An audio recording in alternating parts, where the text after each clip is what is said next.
Photo में 24 जनवरी 1950 का वो पल है जब संविधान सभा ने भारत के संविधान पर साइन किया था। संविधान की किताब हमारे देश के आधारभूत मूल्यों और व्यवस्था के बारे में बताती है।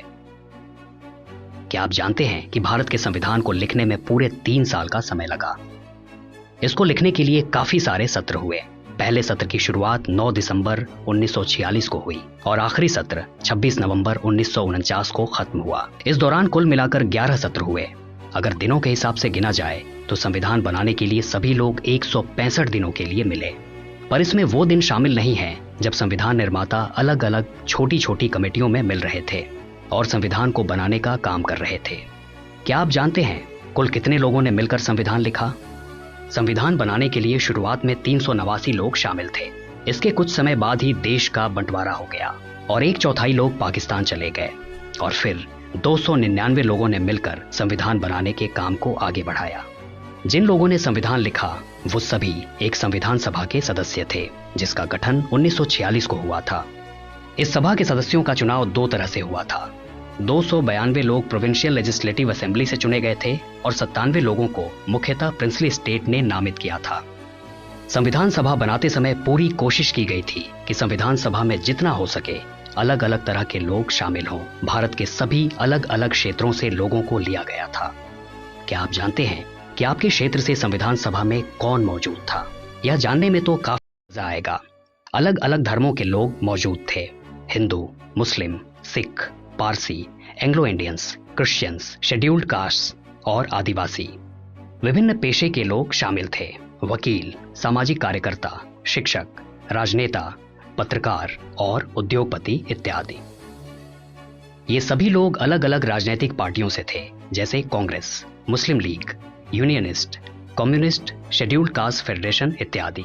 साथ ही अलग अलग राजनीतिक विचारधाराओं के लोग भी शामिल थे। एक चर्चा के दौरान श्यामा प्रसाद मुखर्जी ने अपने एक भाषण में वहां बैठे अलग अलग लोगों के बारे में बताते हुए यह ध्यान कराया कि हमारी संविधान सभा में कितनी विभिन्नता मौजूद है। इस सभा में महिलाएं भी मौजूद थीं।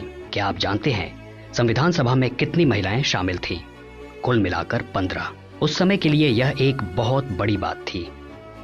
हमारे देश में उस समय मौजूद परेशानियों और हालातों को देखते हुए अंग्रेजों ने देश छोड़कर जाने से पहले भारत के लिए संविधान लिखने की बात रखी, पर भारतीयों ने इसके लिए मना कर दिया क्योंकि हम अपने देश का संविधान खुद लिखना चाहते थे।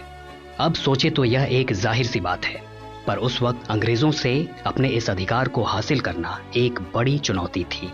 एक ध्यान देने वाली बात यह है कि जापान के संविधान को 24 अमेरिकी पुरुषों ने मिलकर 7 दिनों में लिख दिया था और उस कमरे में सिर्फ एक ही जापानी की मौजूदगी थी और वो एक महिला अनुवादक थी। यह सोचना कि हम अपने संविधान को खुद लिखेंगे एक बहुत ही अच्छा विचार था, पर असल में यह काम बहुत सी मुश्किलों से भरा था।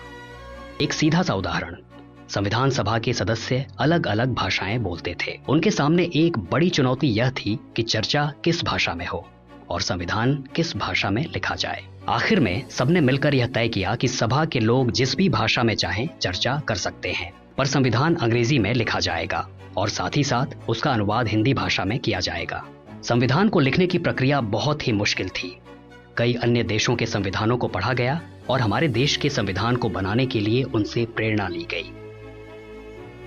उदाहरण के लिए मौलिक अधिकार और न्यायपालिका का इंडिपेंडेंट या स्वाधीन होने का प्रावधान यूनाइटेड स्टेट्स ऑफ अमेरिका के संविधान से प्रेरित है और राज्य की नीति के निदेशक तत्व आयरलैंड के संविधान से प्रेरणा लेकर लिखे गए हैं।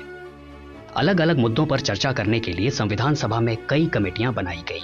इस तरह से 17 कमेटियां थी, जैसे कि मौलिक अधिकार, आदिवासी क्षेत्र और केंद्र की शक्तियां आदि। ये कमेटियां अपनी अपनी रिपोर्ट तैयार करती थीं। इन रिपोर्टों को बारीकी से देखने के बाद एक ड्राफ्ट तैयार किया जाता था। इन ड्राफ्टों पर संविधान सभा में चर्चा की जाती थी और चर्चा के बाद ड्राफ्ट में बदलाव किए जाते थे।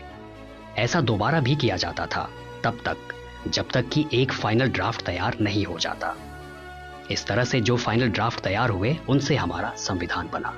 ड्राफ्टिंग कमेटी के अध्यक्ष डॉक्टर भीमराव अंबेडकर थे। उन्होंने इस पूरी प्रक्रिया के दौरान कमेटी के अध्यक्ष के तौर पर एक बहुत ही महत्वपूर्ण भूमिका निभाई।